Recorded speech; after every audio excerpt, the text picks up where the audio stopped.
Hey, welcome to Nightcap. Hopefully you got a good drink in your hand. I got me a Bacardi and Diet Coke tonight, and you were ready to discuss some current events. We have an action-packed show tonight. I have a guest host, and we'll meet him in a minute, named Tyler from Illinois. Also, going to go over some great topics tonight, such as has China learned their lesson? We're also going to go over, all of a sudden, certain Democrats love border enforcement. We might touch on the women's draft. There's also a new shortage in the supply chain. And no, I'm not talking about toilet paper. We're going to go over our COVID update and what was put into the bill that was not related to COVID-19. So, stay tuned. Get ready. We are going to go over today's current events and have us a little drink. Hey, joining me live is my drinking buddy, Tyler. He is originally from Illinois. As you can tell by his shirt, he is an Illini. What's up, Tyler? How you doing, Nate? Happy to be on the show today. I know. It's awesome to have a co-guest. Last night I did it by myself, and it was fun because I love to talk, but it's a lot easier, a lot better when you have somebody else sitting here drinking a nightcap with you. Hey, what are you drinking, by the way? Bush Latte. Now, let me tell you a little bit about Tyler here. He's that type that he can sit down with a 12-pack and drink it all. I can't do that. I drink a little harder stuff. I got the Bacardi and Diet Coke tonight, and so I got to take it a little slower than him. But if at any time you need a refill, just let me know, Tyler, and we can I'll do some talking while you refill the koozie there. All right. Well, hey, thanks for joining us tonight. Sounds good. We got a good show tonight, and I was just telling them that we're going to go over several topics. One is has China learned its lesson? I don't think they have. I'm going to go over here to my screen here and bring it up here. Transition you out. It says from the Daily Mail, which a lot of people call a tabloid. I love it. I think that they actually do better news and report on more things than our own U.S. media does, and they do more U.S. news than our own U.S. media does.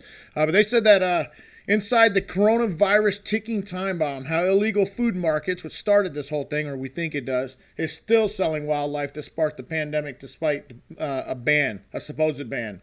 Now, here's a country that will kill you if you do anything against the government, but they can't seem to crack down on their own little markets. What do you think about that? Well, Nate, I mean, you've probably seen the video that's gone viral with the market that where allegedly, or we think it most likely started, and obviously, in today's day and age, we can't call it the Chinese flu because that's not PC, if you will. But yeah, we can. I do. I mean, but the Zika virus came from wherever, and the norovirus and all the other viruses. All of a sudden, everybody's like worried about China's feelings, and I'll tell you why. It's because Trump took them on. But go ahead. Sorry, I didn't mean to cut you off. Go ahead. Yeah, and I don't mind. You want to call it the American swine flu? Go ahead. Exactly. the Spanish flu. I mean, it is what it is. But not only the free range they got going on with these markets, but I mean, you take a look at China's doing what? Over 25% of the manufacturing in this company or in this country. And unfortunately, they don't even crack the top 100 when it comes to regulatory affairs as far as, the government goes. So almost 1 in every 4 products that are used in the world come from China, yet they don't regulate it. That. It's crazy, too. And God forbid you say anything against the government. Boy, they got that regulated. They got 1 million Muslim, they're called, forgive me if I say it wrong, Uyghurs, and they are they're all in prison and indoctrination camps, but they can't stop people selling crickets and some nasty stuff. Let me show you some more pictures here. It's absolutely kind of gross, and I know it sounds very, they say ethnocentric, but they got some looks like some lizards and iguanas, monkeys, cockatoos, African meerkats, ferrets, rare tortoises, porcupines. First of all, where are they getting all this stuff? I mean, who goes out and hunts porcupines? Are they breeding these animals? Like, are they hunting these animals? I know it says are they wild. scavenging these animals? Like, are they just they got breeding grounds? But I mean, you look at that video that's going viral, and some of these animals look like they've been dead for days, just laying on that table. Yeah, like what you're seeing on your screen now.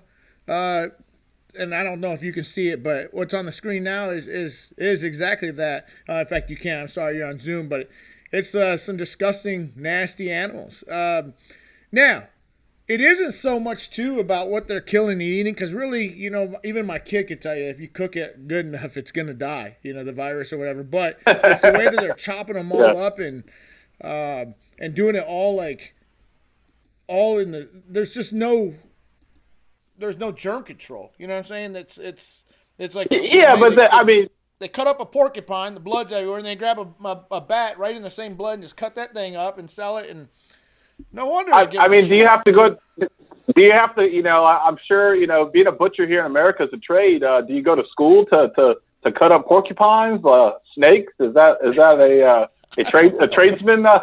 I'm sure they learned it from Bert or something. I don't know. And there were people that said, hey, okay, you go down to Texas and Louisiana and they eat some crazy stuff down there, and I'll give them that, okay? I'm a fair guy. Eating gators and snakes and stuff. I've had some gator sausage, and I don't hate it. Yeah, I never had that. But, here's my thing. If it's a rodent, you probably shouldn't eat it.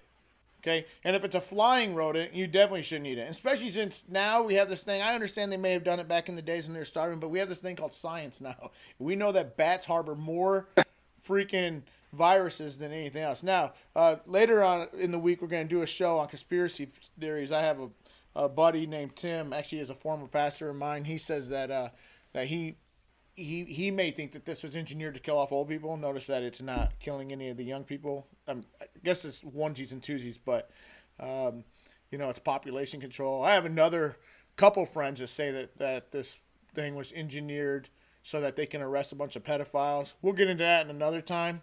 I'm not a big conspiracy theorist. Yeah. I hope I like to go by the facts, and sometimes it's just fun to talk about things. And I'm trying to get that show going early next week, where we get on a couple of the conspiracy theorists, and I told them to start doing their research, because they're gonna have to convince me. I don't buy into all that stuff. All right, moving on. Dems, they love to keep open borders unless it's affecting them. And I know you can't see this, Tyler, but let me show the rest of the viewers. It's from the New York Post. I like the New York Post more than times, but it says. And it actually shows here, Rhode Island begins door-to-door checks for New Yorkers fleeing coronavirus.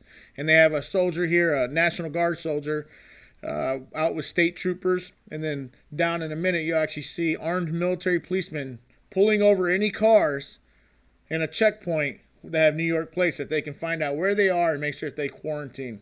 Now, I think it's kind of hypocritical, because this Democrat governor, I guarantee you, before this virus, her name is Gina Raimondo, I guarantee you, before the virus, was part of the normal left, which thinks that immigration checks and borders are immoral.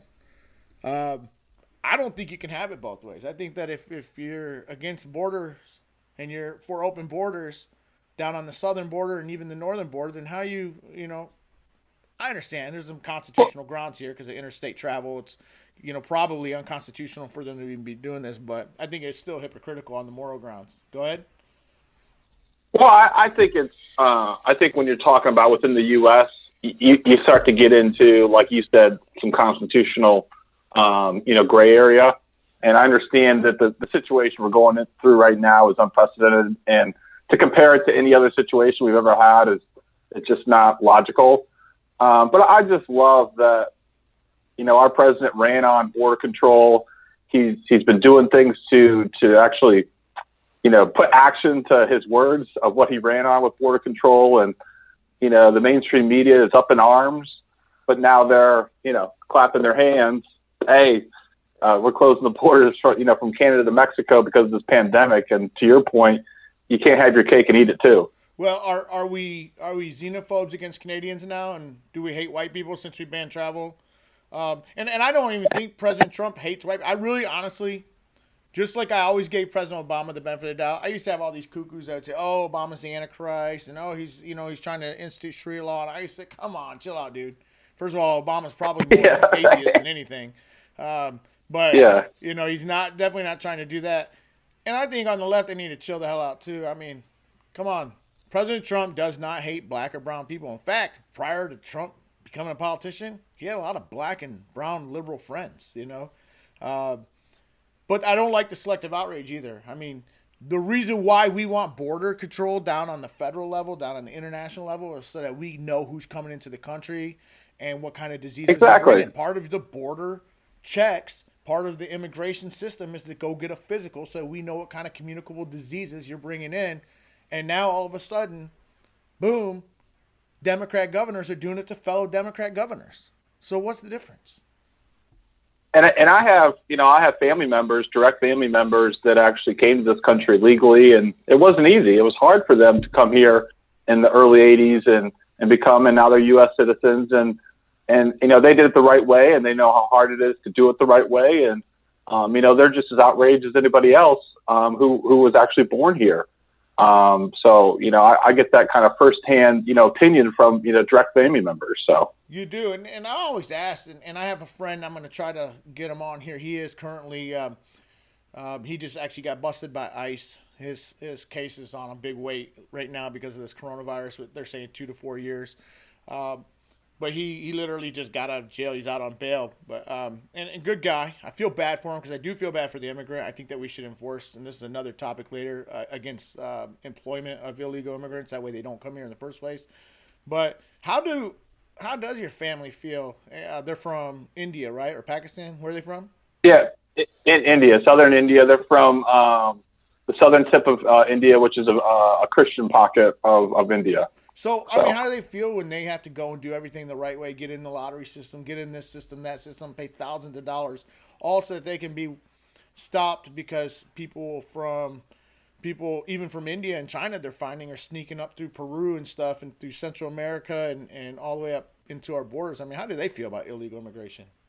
Well, I mean, first and foremost, they're very, very proud Americans. They're very proud that they're able to provide,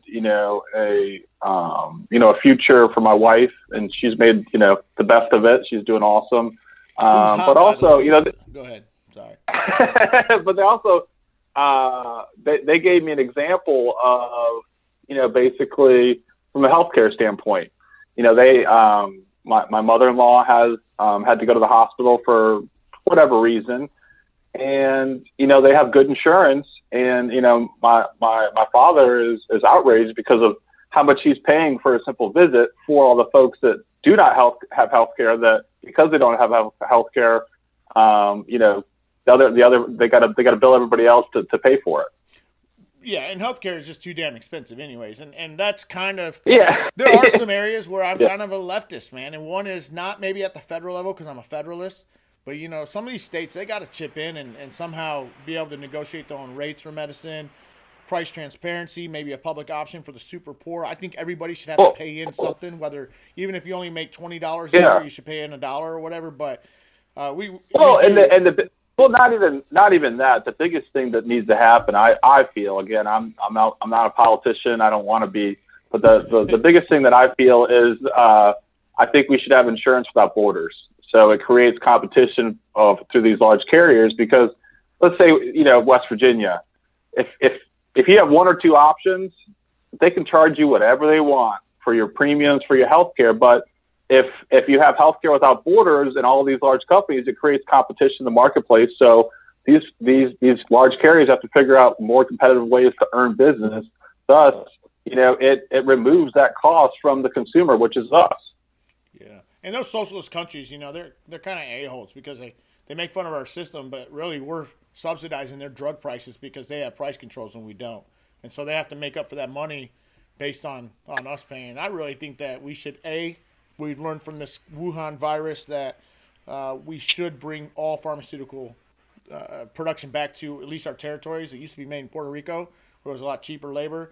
And B, we should put tariffs on countries that have price controls that are unreasonable so that we can take that tariff money and subsidize our poor and so that they can get drug treatment. My father-in-law just had surgery, 64 years old. He had his knee replaced, and one of the blood thinners it was crazy. It was for a 10-day supply of blood thinners so that he doesn't get whatever clogged heart or whatever. And it was a crazy amount of money. I couldn't believe it. His surgery itself was $40,000. I mean, you can go down to Yeah, Mexico and get that. You can go to India where your wife's from and probably get that for $200.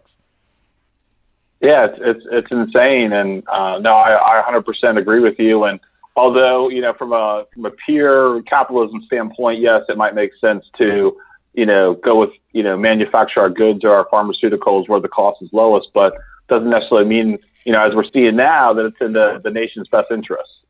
Just out of a pure cost. Not only did they cause it's not virus, because but then one of their government officials says, "Hey, we'll just cut off the supply of drugs to the United States." Yeah, yep, they got us by the balls. They got you. Yep. Yeah. See, I no, understand 100%, man, 100%.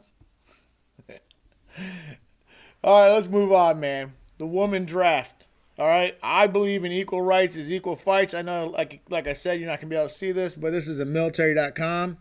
Women should have to register for the draft, the Congressional Commission says.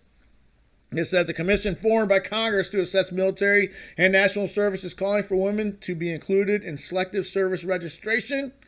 The 11-member National Commission on Military, National, and Public Service is set to release a final report with 164 recommendations following 2.5 years of research. I don't know why it took 2.5 years.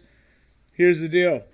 Obama changed the military. I was in the military for 22 years, just retired in 2017, and I will tell you that there was a lot of social engineering in the military. Some good, some not. I was against don't ask, don't tell. Why? Because, my God, if you are a dude and you like dudes, there's nothing changing that. And that's in my opinion. There's nothing that's going to change your mind. If my beard touches your beard, nothing's changing that, okay? That is something inside. I don't think it's a choice per se, but that's for scientists to figure out. And if they want to do that on their off-duty time, who gives a shit? All I care about, can the dude shoot a gun? And if I get hit in the line of fire, can he pull me out of battle? I mean, what do you think? Yeah, who cares? Whatever folks do on their own time. And I think the military is its own little tight-knit community, which, that's where, you've seen over generations and generations of, the discriminations and things that that went on in the outside world didn't necessarily always, I'm not saying always, but, the military kind of sees through a lot of that. And to your point, and, first of all, thank you for your service, but, to your point, when you're in the military, you're just worried about, can your brother in arms, like you said, can he pull his weight? When I was younger, I was like, man, I don't know. This when Bill Clinton was first doing the don't ask, don't tell, and I know that dates me. But, I was like, man, I just don't know if sometimes the showers were open and stuff. But you know what I learned? When they lifted that, there was this guy, he was a captain in the military police at Fort Meade. I would have never known had we taken a shower together, and that's what we do in the military sometimes when you're getting your first shower in 30 days. You don't care if there's walls up between us or not. And I would have never known. And he came to a Christmas party, and he had this big old guy with him. And I thought, oh, hey, they're workout buddies. And come to find out, when they kissed, I was like, oh. I would have never known. And that's cool, I mean. But they're really good. Who you sleep with, that's your business, and that's between God and you. I mean, whoever you believe in as God, that's between you guys. And what you do on your off-duty time, I think that the military has got to age, and that's a whole nother subject. My son's in the military. They still do room inspections and all that. I just think it's outdated. My God, whatever you do, as long as you show up to work, ready to fight in the proper uniform with the proper weapon in hand, boots shined or whatever, you're good to go, man. I can care less what you do on your off-duty time. Yeah, absolutely. But I mean, I've had you under suspicion for about 6 months now, but then I met your wife. Yeah, and then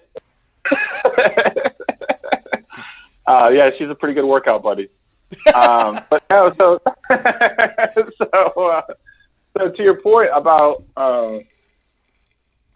I mean, there's plenty of females that serve well and that do really well in the military. And first I want to preference the whole draft thing by, I think there should be something to be said where, hey, if you have children under the age of 18 and you're a single parent, male or female, that's a whole nother discussion. But I mean, I know plenty of women. Why? I mean, and this is believe me, I've been divorced and I understand single parenthood, but that's kind of a choice. Yes, under 18, of course, nobody gets drafted anyways. Below 18, you don't sign up for selective service. No. Maybe an only child, I can see that, so you could carry on a legacy. Yeah. No, it's a tough debate, but I mean, I have female family members that have served, and I actually have an aunt who just she actually volunteered for the National Guard after 9/11 because she wanted to help out, and she just retired not too long ago. Several males in my family have served, but I mean, honestly, I don't think that there should be any bias, whether male or female on the draft. That's just my opinion. Do you think the country's changed enough to where, women are really seen, like a lot of people are for equal rights and gay rights and all that until it's their own kid, and I'm for all of it. I mean, I honestly believe that if you can handle it. Now, what I am against, and this is coming from the military, is if females are in the Rangers, they should have to do the same PT test, same standards as the males, but if they can do it, they can do it. I mean, I really don't care how they pee standing up or sitting down. I don't care who they love. I don't care who they have sex with at nighttime or who they lust after. To me, it's all about the mission. Can you fight? Can you pull your weight? And can we win the nation's wars? And being in the professional industry for almost 10 years out of school, I've seen plenty of women run circles around all the men in a labor type environment. Athletically, as you can see by looking at me, most women can run circles around me. So I'm all for it, and I have no qualms with it. I think they can serve just as well as the men. Yeah, my sister, she's in Indiana right now, and she's a Afghan. Not Afghan. She's not Afghan. She went to Afghanistan. She's a veteran in the Army. I'm gonna have her on. We're gonna revisit this issue later. Hey, guess what? There's another shortage of material in the supply chain, and it's not toilet paper. Can you guess what it is? Divorce lawyers. No. And for all the viewers that are seeing this live, he can't see the screen, but it is condoms. Condoms are on short supply. Believe it or not, condoms and sex toys have risen during this quarantine because they cannot get, one, because a lot of the supply chain is shut down due to coronavirus, but a lot of people are quarantined, and apparently they're very bored. I am glad I'm married during this quarantine. I really am. I'm sure a lot of people are glad that they have a significant other, if they're not married, that they can hang out in this quarantine. At the same time, it's a double evil. Guys, if you are missing women, yes, for the first few days, you may be missing a woman lying next to you. It's nice. I ain't going to lie. But after a few days, anybody can get on your nerves. How are you and Joanna doing? Doing awesome. I definitely came to the decision after a few weeks of quarantine that. Come on. No, I came to the determination that as long as I can play golf every now and then, that we'll be a good old married couple. Yeah, you got lucky there. I haven't been able to play any golf. But the reason I said divorce lawyers is I had a conversation with my father the other day, and I have an aunt who's a divorce lawyer, which obviously she's not doing anything right now, but we kind of jokingly that, all the folks that, they're the couple, the two income households that they're workaholics, always working, kind of see each other for dinner a little bit here and there. They might realize they don't like each other anymore after being stuck in four walls for 2 or 3, 4 weeks together. Exactly. I mean, a lot of times we get a break, and I don't like to say break because I do love my wife. But, I got it kind of lucky. My wife still, because she works at the Veterans Affairs, she's still working. So she still leaves a few days. So we actually get that chance to miss each other. But all these couples that are now being able to work from home, or God forbid they've been laid off, I can imagine. It could probably, there's times when I go on vacation and I can't wait. I'm like, man, I got 2 weeks off. And after the first week, I'm ready to get back to work, get away from, wife, kids, and just get out of the house and stuff. I am going a little stir crazy. I actually went to Target, and it was exciting the other day. Go ahead. I went to Walmart this morning, and God bless you. The groceries seem to be stocked up. I went there to get golf balls and golf clubs, but I did notice that something else that the shelves are empty is home workout equipment. There were no dumbbells, no medicine. Yeah, so I was actually happy to see that. And I think with the obviously, folks are with the shortage of condoms, folks are finding some some physical activity they can do. gotta get rid of the energy somehow, right? I mean, yeah, folks are figuring out ways to get rid of their frustration and burn calories, but also I think it's nice. I mean, I've been seeing, just everybody in the neighborhood is out walking. Yeah, they're keeping their distancing. If it's kind of that, my wife and I are playing these games, like when are they going to beeline it? When are they going to beeline it? As they're walking towards a couple. But everybody's out there, that, they're good spirits. So I think it's been healthy for some folks, to find, their values and what's important and different activities and things to do with the family. But also, I'm sure there's folks out there just driving each other crazy and can't wait to go back to work. And they are. But you know what, though? I just thought of this. They're not cheating. Because if wife is home, they can't be out cheating, right? So the condoms definitely got to be for the wife or the kids and all that. What I do find, and I'm going to pull this up for the viewers to see, there is a headline. And it says, New York City Health Department goes graphic, says no group sex. I mean, first of all, why did they have to? I don't know. Maybe there was such a problem in New York City. Like, man, where'd you get your COVID from? Well, I had a menage a trois and, couldn't help it. My condoms wore out. I went next door, asked for a condom, and they ended up joining in. People are still losing their keys, grabbing the wrong keys out of the bowl, I guess. I don't get it, man. I don't get it. All right, let's do a little coronavirus update. You can't see this, but the viewers can. I know everybody's probably tired of hearing that. But we are now up to, let's go with the worldwide population first. We're at 712,995 cases worldwide. Sounds like a bunch. And it is. It's scary. I'm not trying to minimize it in any way. But we are a 7.2 billion populated world. We've had 33,599 deaths. What does concern me, though, is if you look at the total cases in this logarithmic scale, it shows this little bump here where it was leveling out. That was the end of the Chinese virus. And then, boom, you see how it kind of jumped? That's outside of China. Now, we don't know if China's even reporting the real facts. We don't know if they really have gotten over it. But if you look at the United States, we now, out of a country, keeping in mind that we are 320 million people. We have 136,785 cases, 2,400 deaths. But our recovery rate has gone up. We actually have one of the lowest case fatality rates, which is even going to get lower as we are now testing more people, which is good news. But if you look, New York City, still the epicenter, 6,000 new cases in the last 24 hours. I mean, I don't know. Yeah, but again, I watched your segment last night, and I kind of came up with my own kind of decision. But again, I'm not making light of the situation. It's very serious. Our hospitals are being overrun. Anytime you got to make makeshift hospitals, you got a problem on your hands. But at the end of the day, there's not more cases tomorrow than there are today. We just tested more people. The same people that have it tomorrow, they have it today.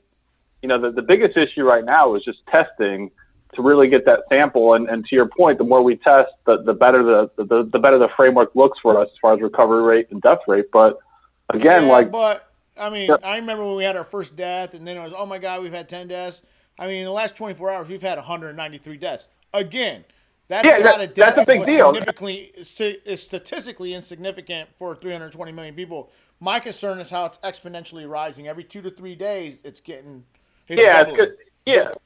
When it's a virus that can be passed that easily, it's good. It's just an exponential, equation in terms of the virus spreading and all that. The biggest thing is, in today's day and age, we're not going to see a vaccine per se.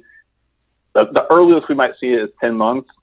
The biggest thing is trying to figure out the correct triage, the correct kind of treatment to kind of get more people, get people over the hump. And I know some folks are toying around with, testing, other drugs that we use to treat other things, to treat this as well. But I think the biggest thing right now is just kind of the triage and taking care of the patients the correct way to try to. Well, and I mentioned it last night. And I think it really is the Democrat governors really not trying to give Trump props. But if you, for our viewers that can see this headline, Dr. Vladimir Zelenko, I mentioned a Hasidic doctor last night. This is him. He has now treated 699 corona patients in New York City with a 100% success rate using hydroxychloroquine sulfate, Z-Pak, and added zinc. Now, out of those 699 patients, not one of them needed to be intubated. That means something in the throat. And only 4 required hospitalization. Okay? Now, They may say, oh, but that's no more effective than conventional treatment. But conventional treatment takes up a freaking ventilator. And what's the big story? We can't find enough freaking ventilators. So if this guy kept 695 patients out of the hospital, that was 695 patients that didn't need a ventilator or to go visit the Mercy ship that the Navy has deployed over there. And Governor Cuomo, Governor Whitmer of Michigan, and a lot of these Democrats are blocking the usage of this drug. And I believe it's just one, to piss off the president because he touted it. And two, because they're in the pocket of the FDA. If the FDA can create a more expensive drug, then guess what? They get to charge 10 times the amount because hydroxychloroquine and I believe the Z-Pak are both either low cost or on generic. Hydroxychloroquine's been out for 40, 50 years. They don't want a cure that has a generic that costs nothing. They want a new drug that they can have a patent for 7 years and then change the dosage and add another 7, change the dosage again, add another 7. But I heard a story on the radio the other day on a talk show, and they interviewed a guy in his 50s. So he contracted the virus, and at that age, that's not necessarily a safe age. You're not you're kind of in the middle there, but he got to the point where he was saying his goodbyes to his loved ones. And finally, one of his friends recommended that he use the drug you're talking about. So he asked the doctor in the hospital if he could use it. And of course they refused. But basically what he had to do was they had to consult an infectious disease doctor. And I might be misquoting this, but I think it was an infectious disease doctor had to allow that doctor to give it to him. And he said he took the Z-Pak and the other medicine you're talking about. And he said he woke up the next day, probably 10 hours later, like after taking the medicine at 4 a.m., and he could already start breathing better. Yeah, you're talking about the guy in Florida? Yeah. He was was like getting 52, 53. And he was literally like calling family members. Yes. And they visit him. He's like, man, I don't know, man. This hasn't been studied for that. And he's like, Doc, I'm not going to make it through the night. So yeah, he's like, I said my goodbye. So what do I got to lose? Yeah, what do I got to lose? And what do I got to lose? Apparently, when he first got on it, he did have some sort of reaction, and they were like scared. But he was like, "Hey, I'm gonna die anyway." So he lived right through it, and then all of a sudden, he woke up the next morning and said, "Man, it felt like almost like as if he hadn't had it." Hey, if I get a rash, but I survive, I'll be happy with that. If I get a bad rash, but I survive, exactly. I'm good with that. Right. I mean, you get to live to see another day. And for them, and I understand, we are conditioned. We do, in a normal circumstance, the Lyme disease, for example. Lyme disease scares the shit out of me because I had a buddy who had it, and also one day he was shaving, and his face just went numb. And, he was like bedridden for 6 months, right? Yeah, we got to study.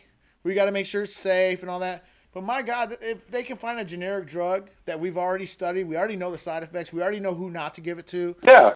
Why are we studying this to death? This is called the novel coronavirus for a freaking reason. I mean, my God, stop your studies or do your studies. I don't mind that, but do them on the side while people are getting better. All right.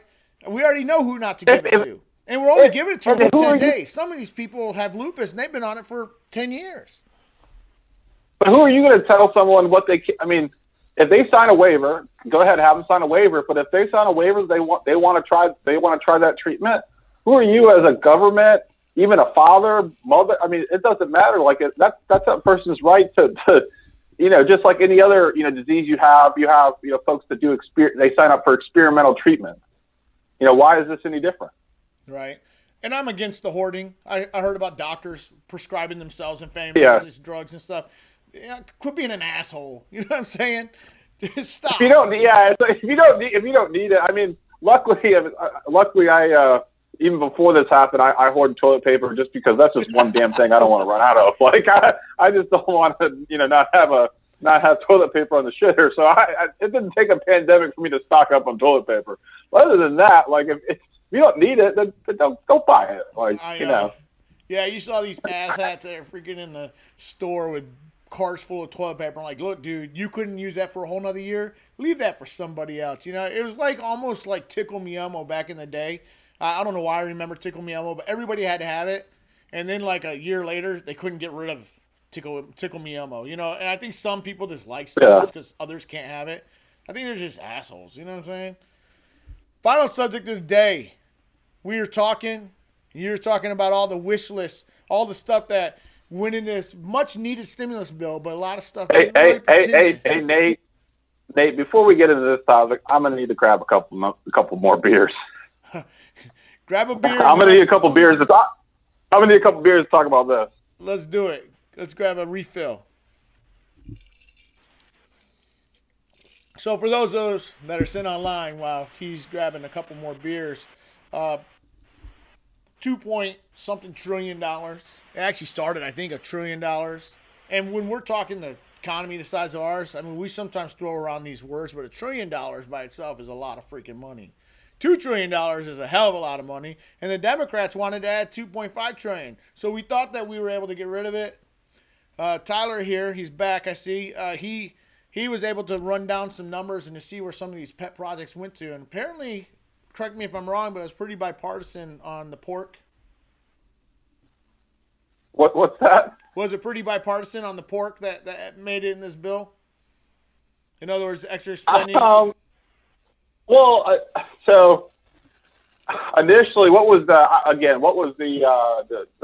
Republicans' first proposal was somewhere around 890 billion ish, somewhere around let's call it 900 billion. Fuck, so the outrage there was $1 trillion. Yeah, so the outrage. All right, so we'll call it $1 trillion. So the outrage there from the Democratic Party, the reason why it was blocked was, hey, we're not taking care of our employees. We're not taking care of the front line. We're not taking care of the real Americas. You know, we're about, Wall Street, not Main Street. So, so then it became 1.4, 1.6, 1.8, 2.2. So now the final bill is what, $2.2 trillion, which is what, basically 2 months of our GDP that we're just, giving out, essentially. And the thing is, so now that the headlines for the mainstream media is, the Democrats, they had a stronghold, they put their foot down in the sand because we're going to take care of Main Street. And we're going to take care of the little guy. But, how many of the little guys on Main Street take the time to read the 1,400-page bill? How many of the congressmen took the time to read the 1,400-page bill? I'm guessing very few. I know 1,400 pages in a weekend? I know based on an interview I watched this morning, a congressman from Louisiana took the time to read it. That's for sure. That's what he says. So some of the... He has staffers. Yeah. Cliff Notes back in the day before we had Google? They had the Cliff Notes. None of these guys read. They pay people. They have hired hands that they probably pay $12 an hour to read for them. That's right. Give them the Cliff Notes. So, which leads their job is to vote. Next question for you. Their job is if you pay somebody $12 an hour to read, they can make more money at freaking Costco. Do you think they're really giving? Think they're really reading it? But anyways, go on. Or Chick-fil-A. Yeah. Chick-fil-A is a great place to work for you. Yeah. So. But anyway, so some of let's highlight some of these things that are for Main Street and was all about this crisis we're in and the pandemic, and we're all about the help and to help our American people now on Main Street. So some of the things that are in there are benefits for solar power.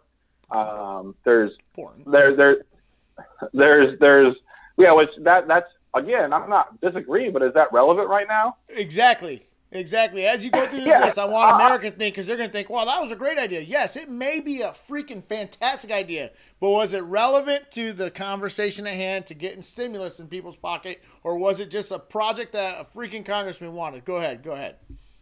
And let me preface this by saying that I understand the politic game. Any bill that comes out, it's both sides' job to push their agenda, and I get it. But now is not the time for that. I understand the game of politics. I'm not naive. I understand that happens every time there's a bill passed. I'm not naive. Right. But there was like a slipped in $500,000 in there for a water project in Utah. Not that I'm against having good water in Utah, but again, now is not the time. There was what? How many million dollars? Say it's going to create jobs, but go ahead. and again, so if it creates jobs, great, I get it. But there was something in there about however many $1 million for the Smithsonian. Right. There was. I saw there was going to be in the House one. There was going to be $25 million so that the House members can work from home. First of all, There's only, what, 500 house members? I don't know how many house members, but $25 million to make, what are you buying them a home outfitted? I mean, come on. Each. Hey, you know what you can do? You know, each, like, I think it's either Senate or House representative, they have a $40,000 yearly budget for furniture. Why don't you just eliminate the furniture budget, and then you can make payroll? Like, you know what Exactly. I mean? Like, I work at a corporation. I work, at a great, awesome job, and they don't have $40,000 a year budget for furniture, and we only have 150 people.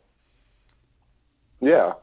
No, and again, the list goes on, and again, I think they got the core there, but the core has always been there. The core for, I agree with, payments for taxpayers. So, but if you don't pay taxes, then you shouldn't be getting again. But I agree with, the unemployment relief. There's a lot of things that I agree with, but I could sit here forever and go down the laundry list of these small little things that were just pushed in there like it was the Christmas tree bill. So. Well, then the next headline I got that I didn't even tell you about, but it's going to piss you right the hell off. I know you can't see it, so I'm going to read it from the New York Post again. AOC demands another coronavirus stimulus bill, urges Congress to return ASAP. First of all, I ain't going to lie, I think AOC's kind of hot. What do you think? You don't have to answer if Joanna's there. But I mean, I all right, moving on. Representative Alexandria Ocasio-Cortez says the $2 trillion coronavirus stimulus bill passed by Congress this week is not enough, and the federal government should reconvene to pass even more far-reaching measures. I will be frank, she says. I believe working families deserve far more. I am urging Congress to return to D.C. as soon as possible to pass paid sick leave, a mortgage and rent moratorium. I don't know how a federal government can say, hey, you can't collect rent. I mean, a lot of these people are living. I rented my house out. If they wouldn't have paid rent for 2 months, that would have broke me. I would have been gone. I had to go into bankruptcy. A debt moratorium, additional support for New York State's emergency response, free health care for those infected by the virus. And I hate the word free, by the way. It should say taxpayer-funded health care for those infected by the virus. And real relief for all immigrant families. In other words, not only do you sneak into the country, which I understand why they do it. I would do it too if I was down there. And not only did all the Democrats vote that, hey, you know what? If you're in the country illegally, we're going to give you, quote, free health care, which I think is wrong. But now we're supposed to give them a stimulus check for being here illegally. How do you feel about that? I don't feel pretty good about it. All I know, I read a statistic that every American just took out a $24,000 loan to pay certain people about $3,000. So and before we even, I can't wait for my check to come. If it comes, I might make too much money, but go ahead. It's 2018. The 2019 tax year isn't until doesn't end until July 15th. So it's 2018. So it's not 2019. So that's the biggest misconception from a lot of folks. Is because this tax year doesn't technically end until July 15th because they pushed it back. So they're going based off of the 2018 tax year for this stimulus check. And one more, and this is my favorite. I drew a blank earlier, but this is my favorite part of this bill. So have you ever found yourself just sitting, wondering why you can't have the newest and greatest suntan lotion? Well, not anymore. Not anymore, because part of this bill, it expedites the FDA approval on sun lotion. So you don't have to wait any longer for the newest sun lotion. Great idea. Again, why does it do it now? If you ever see me without all the lighting on, hell, I look freaking white with all the lighting on anyways. I am the whitest person in the world. Okay, so I'm glad now. That might be one of the pork projects I'm proud of. Give me some more sunscreen lotion options, because I'm telling you what, I go out and I burn within 5 minutes. Yeah, I'm the same way. So yeah. I don't hate that part of the bill. I'm not gonna lie. Wait, Tyler, we're out of subjects, but I do want to give a big shout out to the people that still have to work. Yes, I work from home, but truck drivers, my God, they are the ones that are delivering the toilet paper to the stores and that new sunscreen. How about the not waitresses and waiters, But the takeout people or the people that have been converted to takeout people, please, for the love of God, if you're getting takeout, make sure you tip them, folks. They're having a Tip, hard time. tip. Give what you could give and take care of those folks. Exactly. If you still got a job, give. The Bible says give and you shall receive. And finally, my lawn guy who came out today, kudos to you. I thought you guys were quarantined too, but apparently they're considered essential employees here in West Virginia. My lawn looks great. Thank you. Thank you, Tyler, for joining me today. And until tomorrow, don't drink too much. All right. Take care, Nate. Thanks. Bye.